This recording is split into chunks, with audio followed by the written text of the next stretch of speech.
मुंबईमधला यशस्वी असा प्रकल्प मानला जाणाऱ्या कोस्टल रोड आणि वांद्रे वरळी सी लिंकला जोडणारा मधला जो कनेक्टर आहे त्या कनेक्टरचं काम जे आहे ते सध्या युद्ध पातळीवरती सुरू असल्याचं आपण सध्या या ठिकाणी पाहत आहोत। आपण दुसऱ्या बाजूला बघितलं तर एक कनेक्टर जो आहे जाण्याचा कनेक्टर जो आहे कोस्टल रोड वरतून वांद्रे वरळी सी लिंकला बांद्राच्या दिशेने जाणारा कनेक्टर जो आहे तो मात्र गेल्या काही महिन्यांपूर्वीच मुख्यमंत्री एकनाथ शिंदे यांच्या हस्ते सुरू झालेला होता, परंतु आता येण्याचा मार्ग अर्थात वांद्रे वरळी सी लिंक रोडवर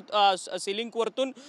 टाउनच्या दिशेने अर्थात मुंबई शहराच्या दिशेने येणारा हा कोस्टल रोड आणि वांद्रे वरळी सी लिंकला जोडणारा जो कनेक्टर आहे तो देखील त्याचं काम देखील आता युद्ध पातळीवरती सुरू आहे। 2025च्या जानेवारी महिन्यात अर्थात पहिल्याच महिन्यात या सगळ्या कनेक्टरचं काम जे आहे ते पूर्ण होणार असल्याची माहिती जी आहे ती आता मुंबई महानगरपालिकेकडून देण्यात आलेली आहे। खरं तर या संपूर्ण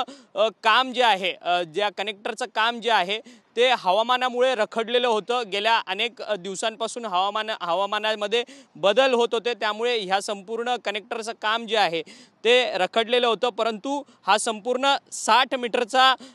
पॅन जो आहे गर्डरचा तो आता कनेक्टरचा गर्डरचा पॅन जो आहे स्नॅप जो आहे तो टाकण्यात आलेला असल्याचं पाहायला मिळते आणि संपूर्ण काम सध्या युद्ध पातळीवरती कोस्टल रोडचं सुरू आहे। कोस्टल रोड आणि वांद्रे वरळी सी लिंक यांना कनेक्ट करणारा जो कनेक्टर आहे त्याचं काम जे आहे ते पुढच्या महिन्यात अर्थात डिसेंबरच्या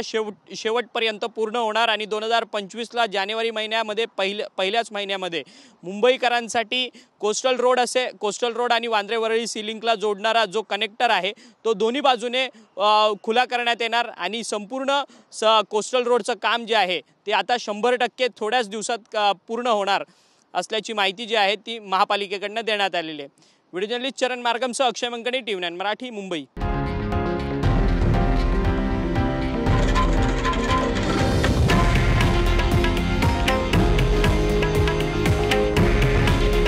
हे आहे देशातील नंबर 1 न्यूज नेटवर्क